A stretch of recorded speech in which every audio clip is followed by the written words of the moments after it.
This is Transport BT, a podcast of BT correspondents. What do Formula One drivers, pop stars, and billionaires have in common besides having massive stacks of cash?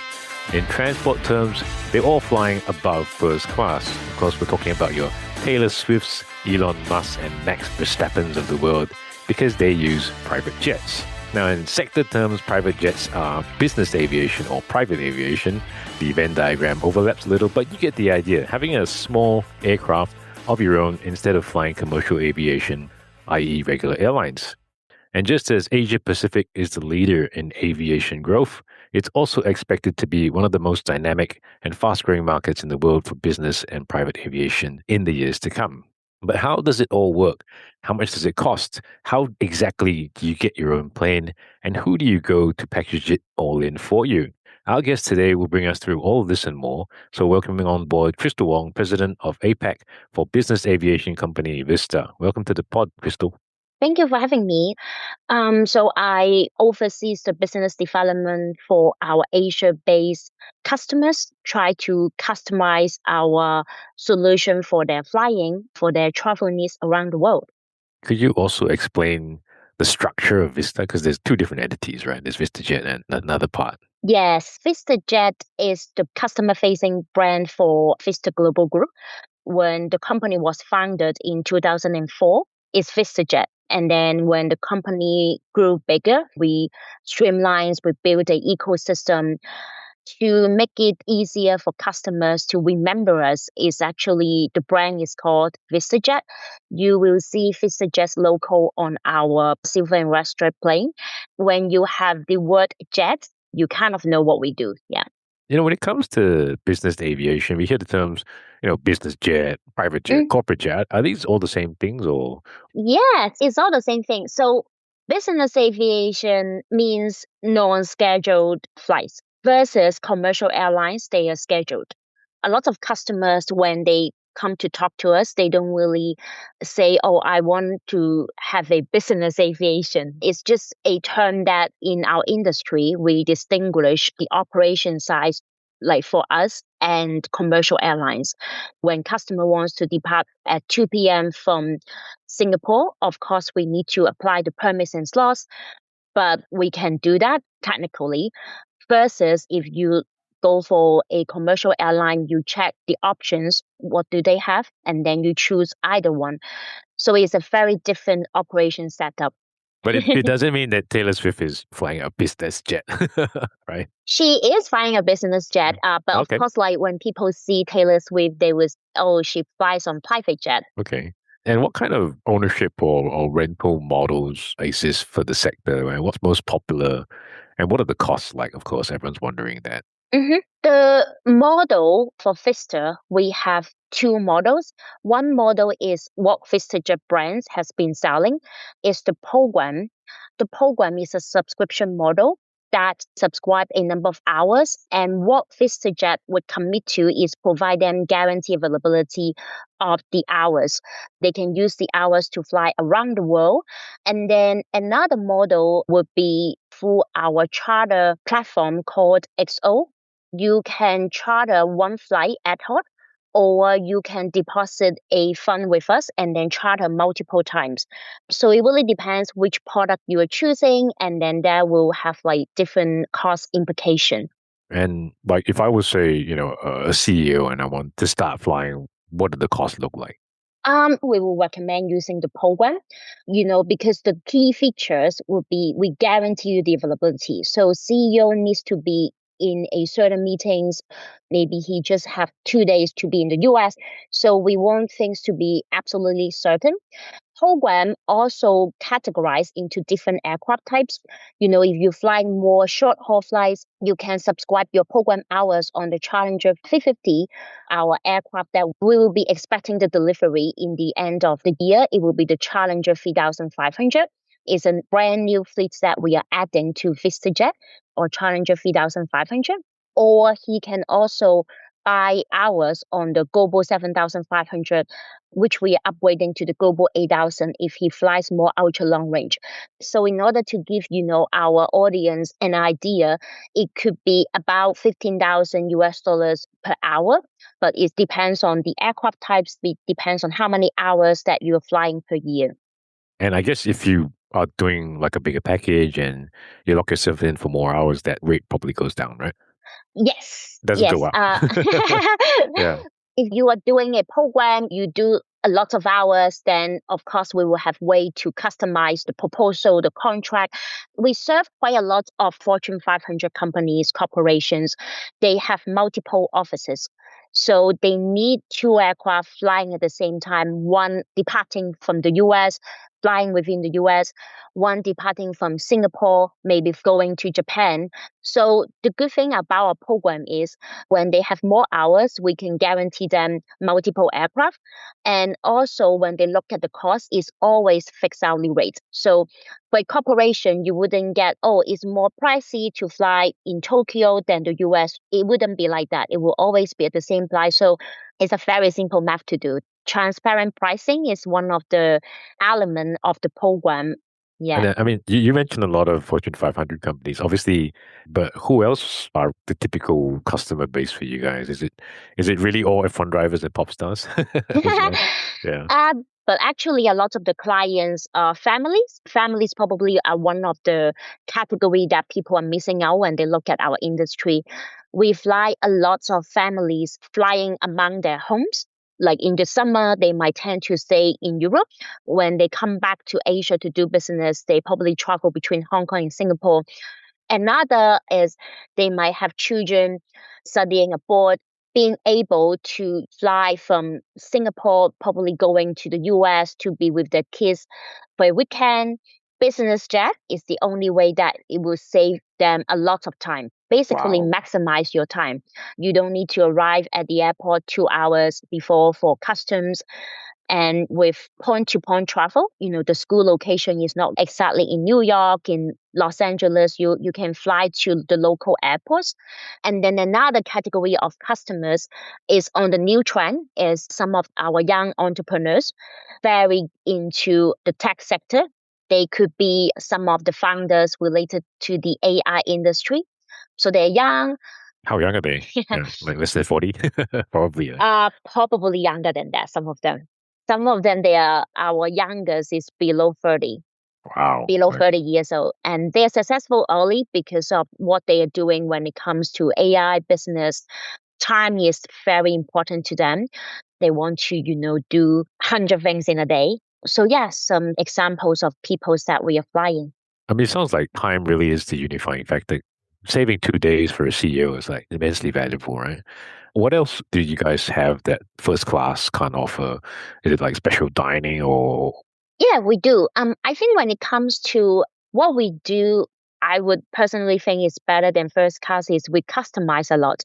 I never flew on first class, by the way. But some people, if they are first class travelers, when they fly, the commercial airlines will spoil you with all the luxury items that they can think of. But for us, we know our customers better than anyone. We know their daily life is full of luxury, fine dining. What we wanted to provide to them is when they fly with us, we want to provide a home away from home feeling. Their sky office, what they usually do in the office, what they usually eat at home, we want to provide the same thing to them. So if they're on diet, we will still plan according to their preferences. Just because I'm in Hong Kong, I want to have lots of dim sum. We do that. Yeah. So it's more about customization. We still provide, private dining. We call it private dining because it's very tailor-made, but it doesn't necessarily mean, it will be loads of caviar, just that. It doesn't mean like that. It just means that we want to make you feel extremely comfortable. It's your own plane. We replicate ownership. So if you really like your polo pao and you're in Hong Kong, they can get it for you. Yes, good choice.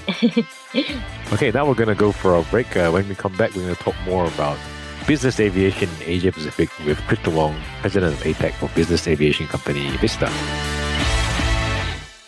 Good conversations start with the right questions. This season, those questions are about us. The people, the policies, the forces shaping all of us. Lens on Singapore with Clarissa Montero. Back in May. powered by the journalism of the Business Times, on YouTube and wherever you get your podcasts. And now, back to Transport BT, a podcast of BT correspondents. Now we're back from our break and still with Derryn Wong, President APAC for business aviation company Vista. You know, in APAC, ASEAN, we're growing really fast for general aviation, commercial aviation. And that is also true for business aviation, right? Yes, no matter how things go in the world, people nowadays really love to connect with other people, want to see them face to face. And there are also a lot of areas that we haven't been to for vacation. People travel a lot, yeah. And what do you think is driving the growth, and what kind of growth actually do you expect for business aviation in Asia Pacific for the next few years? The ways to do business has become more since the development of AI. So with the assistance of AI, businessmen can explore even more opportunities than before. But at the back of these opportunities, at the back of these great ideas of building a certain business or creating something, we need to present the idea or the investment plan, do the deals face to face. This is something that as a human being, when you do business, you need to see that person. And I think this drive, this appreciation of an in-person meeting, technology development really also drives the aviation business. People want to go to a certain place at a certain time. And most importantly, if we can fly to a certain place without layovers, without wasting time, then that's what people want. There are also more and more forums and business events going on. Different sectors, banking, technology, even car, they are having a lot of business events. Government, they are having their own forums as well. So this also drives the demand of flying privately. Oh, nice. Do you think it's also related to the increase in high net worth individuals and family offices in Asia as well? Yes, the factors that I just mentioned are kind of the trends that I'm seeing. In Southeast Asia and the Greater China part, we always hold hands together when it comes to business. So there are lots of collaboration, Japan and India, Singapore and Hong Kong, always, always. Yeah, and good that you mentioned Singapore because, I mean, Singapore is an aviation hub for commercial aviation, but is it the same for private aviation as well? Yeah, so Singapore for commercial airlines, indeed, everyone knows it's a very important transit hub. Lots of people, they might pass by Singapore. A lot of meetings, business meeting is actually happening in Singapore. So we fly our customers around the world from the States, from London to Singapore to see someone, to see a company. Singapore is really good at hosting events, hosting no matter it's the F1 or business forums, international business forum that might happen in Europe, but when they pick location in Asia Pacific, they tend to pick Singapore. And one fun fact, our maintenance hub is in Singapore, so we are very connected to our manufacturer Bombardier. They have the maintenance facilities in Singapore. So it sounds like really exciting times for Vista, and the most recent results for you guys also reflect that, right? Yes, absolutely. Our growth for Asia Pacific is really, really encouraging. It's about 25%. Yeah, really exciting time. Still a lot of things to be done. In Asia Pacific, in Southeast Asia, compared to 10 years ago, people now, they need it, they go for it, they purchase it. We always fly Singapore, Kuala Lumpur, Jakarta as our main Southeast Asia commute. 10 years ago, when people come to me and then say, oh, actually, I have offices in these 3 countries. I want to build a program so that I can fly to these places every week. But at the same time, they're quite reluctant that people know that, oh, a businessman are flying private. What would the shareholders think? What would the customers think? I always explain to them, hang on, actually, you think about this as a luxury item, but this is actually a time-saving machine. This is a business too. Because for flying private, you only need to arrive 30 minutes before the departure, and that includes customs. But nowadays, people, maybe with AI, they know this stuff. They know how private jet, how business jet can save time for them. They can justify everything. They have more time. They do more deals. They manage their business better because they have time for their staff as well. Sometimes they have team dinner, team lunch on board in our cabin. when they're doing the roadshow. It's not just rushing and then you're always rushing with your team. You also spend time to listen to your team, etc. So for Asia Pacific, when it's traditionally we have less mature business aviation development than in the US or in Europe, things have changed because people know this is a business too. Where do you see the sector going here for Asia Pacific? Do you think that sort of strong growth you guys just saw this year continue? Or you guys adding new products? You got your Global 8000 coming, right? That's very long range jet. Do you think that gives you guys more legs in the next few years? Yes, we have another 40 Challenger 3500 coming, and we are upgrading our Global 7500 aircraft to the Global 8000. It's also useful for businessmen to have a more advanced flying suit.